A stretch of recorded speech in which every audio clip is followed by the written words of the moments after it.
Assalamualaikum. I hope you all are doing great. Most students don't struggle because critical thinking is impossible. They struggle because nobody teaches them how to think through a question. But that changes today. In this complete critical thinking series, we will learn how to weaken the argument, how to strengthen the argument, how to identify correct and logical assumptions from a statement, how to reach the correct conclusions from a statement, how to drive correct inferences from a passage. No unnecessary theory, no confusing explanations, only clear logic, smart methods, and practical solving. So don't worry, because after this series, critical thinking will no longer be your weakness, it will become your strength, inshallah. So subscribe to the channel and hit the bell icon and connect with me on Instagram and Facebook as well for more useful updates and content. So without any delay, let's start our lecture. मेरा बेटा अल्हम्दुलिल्लाह आज हमारा lecture number 6 है, lecture number 6 है statement and conclusion से related 5 lectures अल्हम्दुलिल्लाह cover कर चुके हैं अच्छे तरीके से, बहुत बेहतरीन तरीके से, ठीक है। और अल्लाह का शुक्र है आपकी क्वेरीज भी सॉल्व आउट हो रही हैं और आपके डाउट्स भी क्लियर हो रहे हैं और आप इन वीडियोस के थ्रू इंशाअल्लाह ताला अपने एग्ज़ाम के अंदर इस टॉपिक को, ठीक है, बाआसानी आप डील कर सकते। ठीक हो गया। और आई होप सो कि आपको ये लेक्चर सीरीज़ काफ़ी पसंद आ रही होगी। अपने फीडबैक लाजमन हर लेक्चर के अंदर दिया कीजिए, इससे पता चल जाता है कि भाई आपको टॉपिक कितना क्लियर हो रहा है। मेरा बच्चा, as you all know, lecture number 1 fully dedicate किया था हमने। ये जो मैंने सामने आपके की पॉइंट्स लिखे हैं, की टेक अवेज लिखे हैं इनके लिए, ठीक है। उसके अंदर मैंने सारे आपके पास जितने भी इंपॉर्टेंट पॉइंट्स हैं उन सबको इन डिटेल डिस्कस किया था विद एग्जाम्पल्स। ऐसा ही है ना। तो हम हर लेक्चर के अंदर क्या कर रहे हैं भाई, लेक्चर के अंदर जो क्वेश्चंस हैं उनको डिस्कस करने से पहले हम इनको एक दफ़ा गो थ्रू कर लेते हैं, रिवाइज कर लेते हैं, फिर हम क्वेश्चंस पर जाते हैं और अल्हम्दुलिल्लाह से क्वेश्चन फिर सही हो रहे होते हैं। ठीक हो गया मेरा बच्चा। तो लेक्चर नंबर 6 के भी क्वेश्चंस को डील करने से पहले, डिस्कस करने से पहले, अंडरस्टैंड करने से पहले, समझने से पहले हम इन इंपॉर्टेंट की पॉइंट्स को, इन इंपॉर्टेंट की टेक अवेज को समझेंगे। देखिए भाई, सबसे पहला आपसे की टेक अवे क्या कह रहे हैं, कह रहे हैं स्टिक टू द स्टेटमेंट। ठीक है, यानी only use information given in the statement, ignore everything else. Simple सी बात, डोंट यूज जनरल नॉलेज। और इसका सिंपली मतलब क्या है, even if something is true in real life, ignore it unless it is mentioned in the statement clearly. ये बात अपने ध्यान में रखिएगा। तीसरा इंपॉर्टेंट पॉइंट कह रहा है डोंट एज्यूम एनीथिंग, यानी never add extra information that is not written. Simple सी बात है, ठीक है। चौथा आपके पास इंपॉर्टेंट पॉइंट, एडवाइस कौन दे रहा हो, स्टेटमेंट दे रही हो, ठीक है। एडवाइस अगर स्टेटमेंट के अंदर मेंशन हो, स्टेटमेंट एडवाइस दे रही है, तो वो एज्यूम क्या की जाएगी, वो एज्यूम की जाएगी आपके पास, एज्यूम की जाएगी सिंपली ट्रू। ठीक है जी। यानी if the statement itself gives advice, recommendation, instruction या warning, treat that advice as true while evaluating the conclusion. Simple सी बात, ठीक है। अच्छा, अब पांचवा आपके पास इंपॉर्टेंट पॉइंट क्या कह रहा है, अगर एडवाइस कंक्लूजन के अंदर हो, भाई कंक्लूजन एडवाइस दे रही है, तो वो कब एक्सेप्टेबल है, accepted only if it logically follows from the statement. Simple सी बात, यानी if the statement presents a problem, fact or situation, a conclusion giving advice is accepted only when that advice is a logical solution to the statement. Simple सी बात है, ठीक है। छठा की टेक अवे, नो प्रीजम्पशन, या फिर ये भी कह सकते हो, और in other words you can say it, do not pre assume, पहले से एज्यूम करके मत बैठ जाना। डोंट गैस और infer anything beyond the statement, statement के अंदर कोई अगर बात कर रहा है तो आपने एज्यूम कर लिया पहले से ही कि भाई अच्छा इस वजह से कह रहा होगा, तो ऐसा हरगिज नहीं करना जब तक क्लियरली मेंशन ना हो। ठीक हो गया। अच्छा, सातवां की take away, don't consider morality, ethics, empathy और sympathy. Simple, ignore what is morally right, emotionally appealing और सोशली एक्सेप्टेबल, जज only according to the statement. Simple सी बात कर रहा है। आई होप सो कि आपको समझ में आ चुके होंगे। रिवाइज मैंने करवा दिया। अब अपने क्वेश्चंस की तरफ बढ़ते हैं और इन की टेक अवेज को सामने रखते हुए अपने क्वेश्चंस को हैंडल करते हैं। यस, क्वेश्चन नंबर 1 क्या कह रहा है, to prevent road accidents wearing seat belts it's mandatory. ठीक है, wearing seat belts is mandatory while driving. Simple सी एक बात कर रहा है, ठीक है। अब हम क्या करते हैं, वेट अ सेकेंड, इसको मैं हाईलाइट कर देता हूँ फर्स्ट ऑफ ऑल, उसके बाद फिर हम चीज़ों को समझते हैं। बेटा क्या कह रहे हैं, टू प्रिवेंट रोड एक्सीडेंट्स, ठीक है, seat belt, wearing seat belts is mandatory while driving. ठीक हो गया। अच्छा, अब की टेक अवे जो तुम्हारे सामने, उनको सामने रखते हुए आपने कंक्लूजन्स को पढ़ना है, ठीक है भाई। स्टेटमेंट सिर्फ क्या क्या कह रही है, स्टेटमेंट सिर्फ इतनी बात कर रही है, रोड एक्सीडेंट्स इससे बचने के लिए सीट बेल्ट पहनना मैंडेटरी है, ठीक है, ये बात कर रही है, सिंपल सी बात, wearing seat belt is mandatory while driving to prevent road accidents, ठीक है जी। अच्छा, कंक्लूजन्स के अंदर क्या बात कर रहा है एग्जामिनर, कह रहा है not wearing a seat belt increases the risk of accidents. अब मुझे एक बात बताओ, क्या ये कंक्लूड की जा सकती है स्टेटमेंट से, क्या ये इन्फर किया जा सकता है इस स्टेटमेंट से? सिंपल सी बात, स्टेटमेंट के अंदर सिर्फ इतनी इंफॉर्मेशन गिवन है कि सीट बेल्ट पहनना मैंडेटरी है टू प्रिवेंट रोड एक्सीडेंट्स, ऐसा ही है। इसका हरगिज मतलब ये नहीं है कि सीट बेल्ट ना पहनने से एक्सीडेंट का रिस्क इंक्रीज होता है, ऐसा ही है ना भाई। आप स्टेटमेंट कंक्लूजन्स का टॉपिक डील कर रहे हो ना, तो जो स्टेटमेंट के अंदर मौजूद है, कंक्लूजन्स के अंदर आप किसको कंक्लूसिव मानोगे, किसको आप डेफिनेट मानोगे, किसको आप ट्रू मानोगे?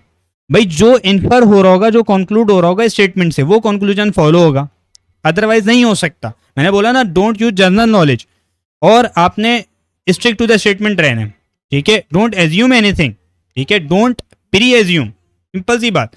तो ये सारे की टेक अवे अगर आपके सामने होंगे, आप आसानी बता सकते हो कि सर फॉलो करेगा या नहीं। Not wearing a seat belt increases the risk of accident, ऐसा है भाई, मुझे नहीं पता, एग्जामिनर ने नहीं कहा स्टेटमेंट के अंदर कि सीट बेल्ट ना पहनने से एक्सीडेंट का रिस्क इंक्रीज होता है, ऐसा ही है ना, ये कुछ भी नहीं पता मुझे।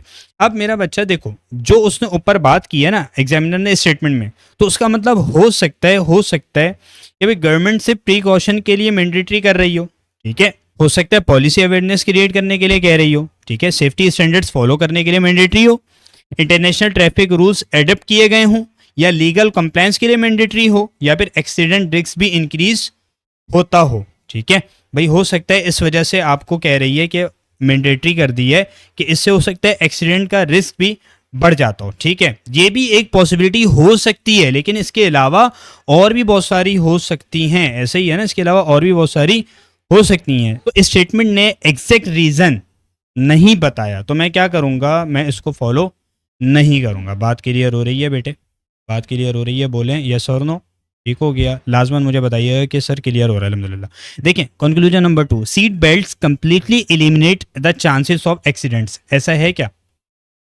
Seat belt completely eliminates the chances of accidents, अरे भाई हमें ये पता है seat belts are mandatory to prevent accidents, ठीक है, ये नहीं कह रहा कि सीट बेल्ट एक्सीडेंट्स को कंप्लीटली एलिमिनेट कर देते हैं, ऐसा ही है।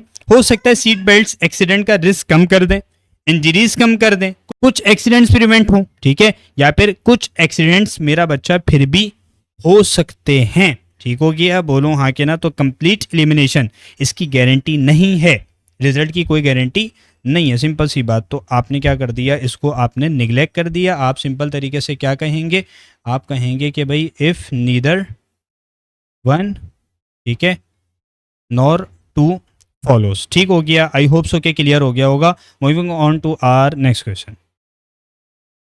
जी, question number 2, some students who score high marks do not succeed in life. Statement के अंदर जो बात कर रहा है उसको क्या मानेंगे, ट्रू मानेंगे। अभी क्या कह रहे हैं, some students who score high marks do not succeed in life, ठीक हो गया? बोलो हाँ के नाम, सही है जी। यानी some high marks students life में सक्सेसफुल नहीं होते, इतना पता है, इतना पता है, ठीक हो गया?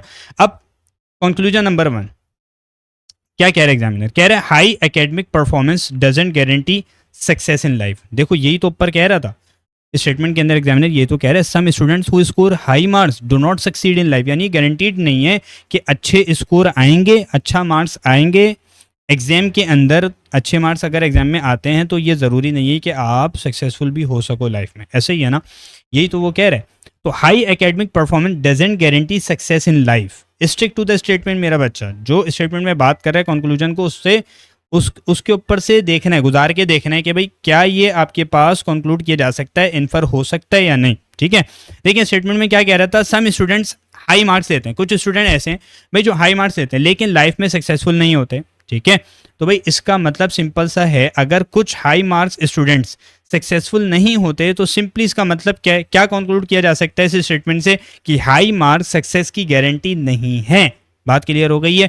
तो ये आपके जो स्टेटमेंट को क्या कर रहे हैं, रीफ्रेश कर रहा है, ये डायरेक्ट लॉजिकल रिवर्डिंग है, कोई न्यू एजम्पशन ऐड नहीं हुई, कोई एक्स्ट्रा इन्फॉर्मेशन, कोई न्यू इन्फॉर्मेशन ऐड ऑन नहीं हुई। बात क्लियर हो गई? तो इट मीन्स आप क्या कह सकते हो, ये आपके पास ट्रू होगा और एक काम करते हैं उसको हाईलाइट कर लेते हैं। तो ये high academic performance doesn't guarantee success in life, बिल्कुल ऐसा ही है, सही तो कह रहे हो। अच्छा, only academically poor student succeed in life, ठीक है।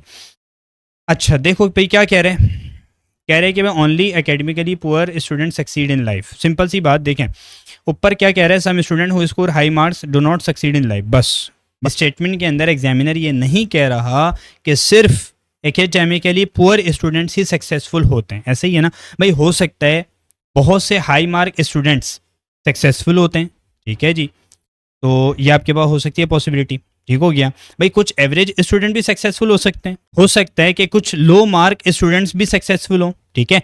और ये भी हो सकता है कि कुछ हाई मार्क स्टूडेंट्स अनसक्सेसफुल हों, जो कि स्टेटमेंट कह रही है, ऐसे ही है ना। तो आपके पास क्या हो जाएगा, क्या हो जाएगा बेटा, मुझे नहीं पता कि only academically poor student succeed in life, मैं इसको कंक्लूड नहीं कर सकता। तो सिंपली मैं इसको क्या करूँगा, सिंपल तरीके से मैं इसको रिजेक्ट कर दूंगा, ऐसा ही होगा। बोलो हाँ या ना। आपने क्या कहा, आपके पास कौन सा कंक्लूजन फॉलो करेगा, बोलें भाई। पहला सही है जी, पहला आपके पास सिर्फ फॉलो कर रहा होगा शपाटर तरीके से, दगादग तरीके से। So option A is the right possible answer of this question. Moving on, yes मेरा बेटा, the company has launched a new product with improve features, ठीक है। अच्छा, ये मैं क्या करता हूँ, सबसे पहले फर्स्ट ऑफ ऑल मैं इसको हाईलाइट करूंगा, ठीक है। स्टेटमेंट हमेशा क्या कंसिडर की जाती है, ट्रू, ठीक है जी। The company has launched a new product with improve features, ऐसा ही है ना। अच्छा जी, अब देख लेते हैं कि एग्जामिनर कंक्लूजन्स के अंदर क्या बात कर रहा है, ठीक है जी। देखिए हमें क्या पता है, हमें सिंपल सी एक बात पता है, कंपनी ने न्यू प्रोडक्ट लॉन्च किया है, ठीक है, उसमें इम्प्रूव फीचर्स हैं, बस इतना पता है, ऐसा ही है ना। Company has launch a new product, ठीक है, और उसमें इम्प्रूव फीचर्स हैं, बात क्लियर हो रही है। अब कंक्लूजन में क्या कह रहा है, the company aims to attract more customers, the company aims to attract more customers. भाई इसका टारगेट क्या है, कस्टमर्स अट्रैक्ट हो जाए, ठीक है जी। अब मुझे एक बात बताओ, क्या ये कंक्लूड किया जा सकता है, इन्फर किया जा सकता है। मुझे एक बात बताओ, स्टेटमेंट के अंदर एग्जामिनर ये कह रहा है कि कंपनी का एम मोर कस्टमर्स को अट्रैक्ट करना है, ज्यादा कस्टमर्स को अट्रैक्ट करना है, ऐसा हरगिज नहीं है भाई। हो सकता है कंपनी सिर्फ जो एग्जिस्टिंग कस्टमर्स हैं उनके उनको बेटर एक्सपीरियंस देना चाह रही हो, ठीक है, कंपटीशन को मैच करना चाहती हो, टेक्नोलॉजी अपडेट कर रही हो, कस्टमर कंप्लेंट सॉल्व कर रही हो, ब्रांड इमेज इंप्रूव करना चाहती हो, मोर कस्टमर्स अट्रैक्ट करना, ये भी हाँ एक पॉसिबिलिटी बिल्कुल बन सकती है। लेकिन एग्जैक्ट उसका ऑब्जेक्टिव क्या है, ये हमें क्लियरली मेंशन नहीं है। तो इट मीन्स आप क्या कहोगे, आप बोल दोगे कि भाई हटाओ इसको, ठीक है जी। अच्छा, conclusion number 2, the previous version of the product had some limitations. अब फिर वही वाली बात, न्यू इन्फॉर्मेशन ऐड कर दी। भाई पहले से क्यों एज्यूम कर रहे हो, मैंने बोला था ना नो प्रीजम्पशन, या पहले से एज्यूम करके बैठ गए कि भाई इसलिए किया उन्होंने। The previous version of the product had some limitations, ऐसा थोड़ी है, ऐसा थोड़ी है भाई। उसने इंफॉर्मेशन दी ही नहीं है, इंफॉर्मेशन उसने दी ही नहीं है एग्जामिनर ने स्टेटमेंट के अंदर। तो कंक्लूजन कैसे कंक्लूड किया जा सकता है, कैसे इन्फर किया जा सकता है स्टेटमेंट से, ठीक हो गया। हो सकता है कंपनी सिर्फ नए फीचर्स ऐड करना चाह रही हो, मार्केट ट्रेंड फॉलो कर रही हो, कस्टमर डिमांड के मुताबिक नए फीचर्स दिए हों, टेक्नोलॉजी एडवांस हो गई हो, या प्रीवियस प्रोडक्ट ऑलरेडी अच्छा हो, सिर्फ और इन्हांसमेंट की गई हो, सही है, या फिर प्रीवियस वर्जन में लिमिटेशंस भी हो सकती हैं, ये भी आपके पास वजह हो सकती है। वही वाली बात, जो ऑब्जेक्टिव है उनका लॉन्च करने का न्यू प्रोडक्ट को, वो हमें क्लियरली मेंशन नहीं है कि भाई हो सकता है इस वजह से, ऐसा कोई हमने एजम्पशन नहीं लेना। तो इट मीन्स ये क्या हो जाएगा, ये आपके पास इनकरेक्ट हो जाएगा। सिंपल आप क्या कहेंगे, आप क्या कहेंगे, आप कहेंगे कि if neither one nor two follows, ठीक हो गया। Option D is the right possible answer of this question. Moving on to our last question of this lecture. जी, in this question they are asking, a recent survey shows that 60% of people prefer online shopping over in store shopping, ठीक है, over in store shopping। अच्छा, तो समझते हैं भाई क्या कहना चाह रहा है। मासूमाना सा सवाल है कि मासूमाना तरीके से करेंगे सॉल्व। देखो भाई क्या कह रहा है, देखो, A recent survey shows that 60% of people prefer online shopping over in store shopping, ठीक है। अच्छा, अब कंक्लूजन्स पढ़ लेते हैं। सबसे पहली चीज़ तुम मुझे एक बात बताओ, स्टेटमेंट के अंदर एग्जामिनर क्या कह रहा है, इन्फॉर्मेशन यानी क्या दी गई है। देखो इतना पता है, a recent survey shows that, ठीक है, यानी एक सर्वे के मुताबिक 60% लोग, 60% लोग ऑनलाइन शॉपिंग प्रीफर करते हैं, बस इतना पता है, ठीक है। अब आपसे कंक्लूजन में क्या बात कर रहा है, कह रहे हैं online shopping is more convenient than in store shopping, ठीक है, online shopping is more convenient than in store shopping. Simple सी बात, क्या ये फॉलो करेगा, क्या ये कंक्लूड किया जा सकता है स्टेटमेंट से, क्या ये इन्फर किया जा सकता है स्टेटमेंट से, नहीं, बिल्कुल नहीं। मैंने कहा था stick to the statement, general knowledge use नहीं करनी, ठीक है, और एज्यूम नहीं करना कुछ भी, और पहले से कोई चीज़ एज्यूम करके मत बैठो, ठीक है। ये सारे मैंने तुम्हें की टेक अवेज लिखवा दिए हैं, और इसको मैंने डिफाइन भी कर दिया था जभी, ताकि आप बासानी अपने क्वेश्चंस को सॉल्व कर सको। तो भाई मुझे एक बात बताओ, स्टेटमेंट क्या बता रही है, स्टेटमेंट सिर्फ ये बता रही है कि 60% लोग ऑनलाइन शॉपिंग प्रेफर करते हैं, ठीक है।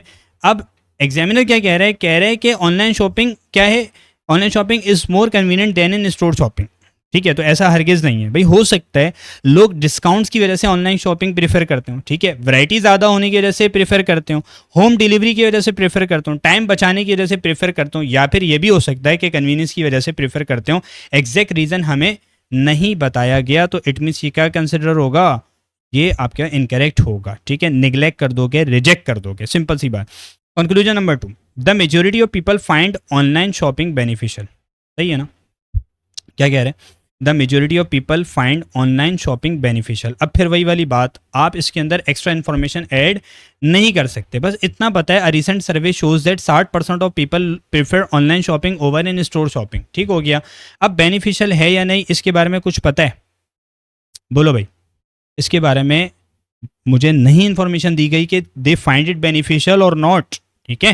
भाई हो सकता है लोग हैबिट की वजह से प्रेफर कर रहे हो, ठीक है, यानी सुस्ती की इंतहा हो चुकी है कि वो घर पे पड़े पड़े जो है ना बस ऑर्डर दिए जा रहे हैं, और घर पर होम डिलीवरी वाला आके बेचारा दिए जा रहा है, ठीक है, पैसा इतना आ गया कि वो फेंके जा रहे हैं, बस ये वाला सीन है, ठीक है, खुद बिस्तर से उठ ही नहीं रहे, ठीक है, बटन दबाने के लिए भी जो है वो नौकर रखा हुआ है, सीन ये वाला चल रहा है। तो हो सकता है लोग हैबिट की वजह से प्रेफर कर रहे हो, डिस्काउंट्स की वजह से कर रहे हो, lack of nearby stores की वजह से भी कर सकते हैं, और फिर वही वाली बात टाइम बचाने की वजह से भी कर सकते हैं, और हो सकता है ये भी हो सकता है कि भाई बेनिफिशियल हो, ठीक है, ये भी एक आपके पास एक फैक्टर हो सकता है, ठीक हो गया। लेकिन बहुत सारी पॉसिबिलिटीज हो सकती हैं, वही वाली बात, मेरा बच्चा आपको एग्जैक्ट रीज़न नहीं बताया गया, आपको जो ऑब्जेक्टिव है वो नहीं क्लियर किया गया, उसकी इन्फॉर्मेशन नहीं दी गई कि इस वजह से किया। तो भाई आपके पास सिंपल तरीके से क्या हो जाएगा, majority of people find online shopping beneficial, हमें इसकी कोई गारंटी नहीं है, ठीक हो गया, हमें इसकी कोई इन्फॉर्मेशन नहीं दी गई, तो आप क्या करेंगे, तो ये तो एक नई इन्फॉर्मेशन एड ऑन कर रहा है, तो मैं क्या करूँगा, इसको भी रिजेक्ट मार दूंगा। तो भाई आपके पास क्या हो जाएगा, कौन सा ऑप्शन करेक्ट होगा बताएं, सिंपल तरीके से ऑप्शन ई आपके पास करेक्ट होगा, that is neither one nor two follows. मेरा बच्चा this is all from this lecture, I hope कि आपको each and every question clear हो गया होगा, और जितने भी आपकी क्वेरीज थी, डाउट्स है, वो सॉल्व हो चुके होंगे इंशाल्लाह ताला, ठीक है। मैं लेक्चर नोट्स और प्रैक्टिस शीट भी डिस्क्रिप्शन बॉक्स में अटैच करूंगा, आप मज़ीद इस टॉपिक को अच्छे तरीके से इसको प्रिपेयर कर सकते हो, ठीक हो गया। बेटे आपने क्या करना है, आपने इन लेक्चर्स को अपने सर्किल के अंदर ज़्यादा से ज़्यादा शेयर भी करना है, चैनल को भी सब्सक्राइब भी करना है, और अपने सर्किल के अंदर शेयर करना है। नेक्स्ट लेक्चर तक अपना ख्याल रखिएगा, जज़ाकल्लाह, अस्सलाम वालेकुम।